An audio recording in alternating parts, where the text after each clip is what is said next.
So we got our, we're building our 6.0 here that had the lifter failure. Got our crankshaft cleaned up. It's got a little residue on it, so it's, you know, might look a little funky. Needs a final cleaning. So what I'm going to do is I'm going to final clean this. I took some initial measurements on the rod journals and the main journals.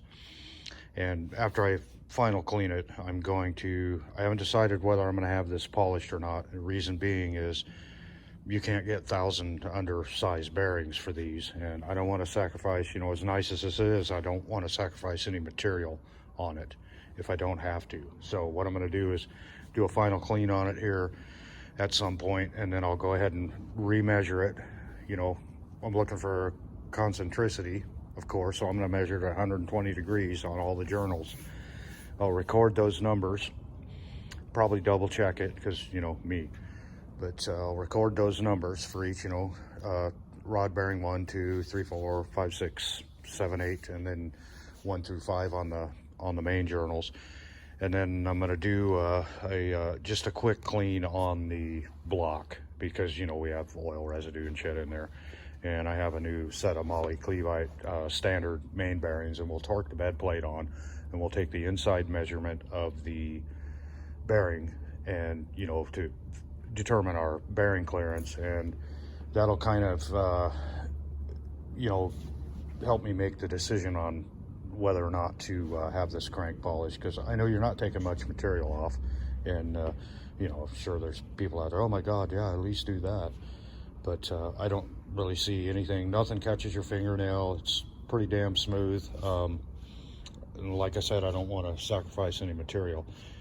This crankshaft will be perfectly fine, no issue with it whatsoever. And the reason I say that is because I'm reading the main bearings. I'm looking at the main bearings. They have a very consistent wear on them. So the other thing too is we're not, you know, we don't want to go do an Uncle Roy here, you know, God rest his soul, and God bless him and love him and all that. But, you know, hey boys, we're going to build a 350 horsepower small journal 327, and we're going to take it, you know, take this perfectly sweet running 236 cylinder out of the 69 Chevy short wide, and actually it was a step side, and you know, perfect truck, got good gas mileage, buzz around all day, drove really nice, and we're gonna, you know, we're gonna stick that motor in there with an M21 and, you know, make a hot rod out of it.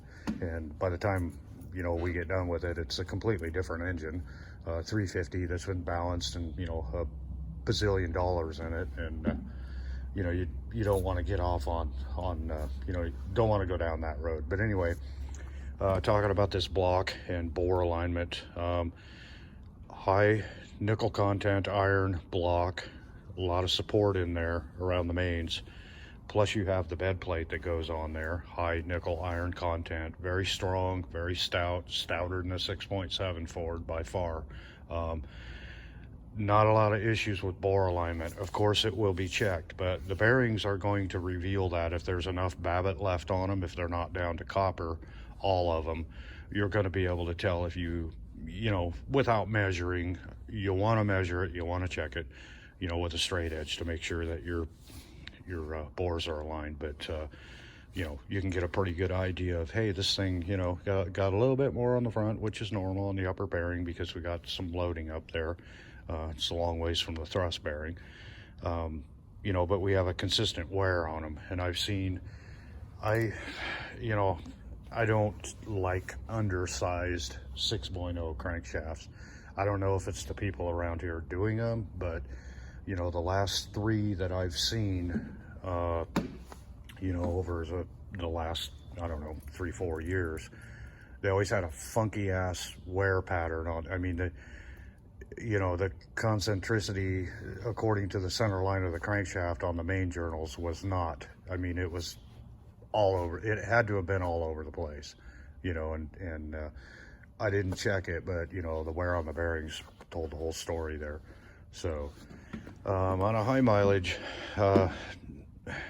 you know, this thing has had to have had some bearings put in. I can't believe it has 200,000 miles on it, and we still have all this babbitt left on the bearings, but, you know, I could be wrong.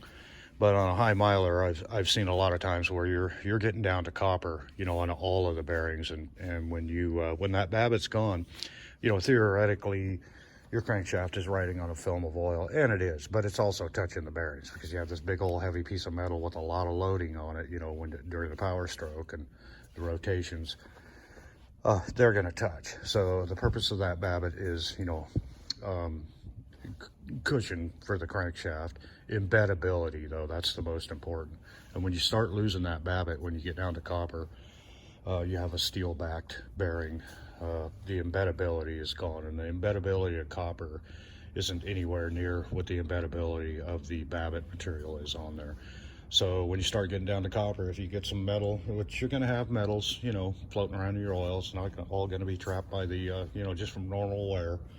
You know, you have metal pieces moving against each other, you're going to get metal. And it's not going to embed as easily into that copper or beyond the copper. I've seen them that far gone. And you're going to get, you know, you're going to get quite a bit of crankshaft damage. Now, if you have one bearing that has a bunch of scores and scratches in it, you know, and the rest of them look fine, obviously you got a piece of, you know, a sizable piece of debris came through the, you know, the oiling system. So, you know, I mean, that's a completely different story there. But like I said, the bearings, they're going to tell you a story. And this one here, the story that they're telling me is that, well, number one, they've probably been changed at some point in this thing's life. And the other is that this crankshaft is running pretty damn straight.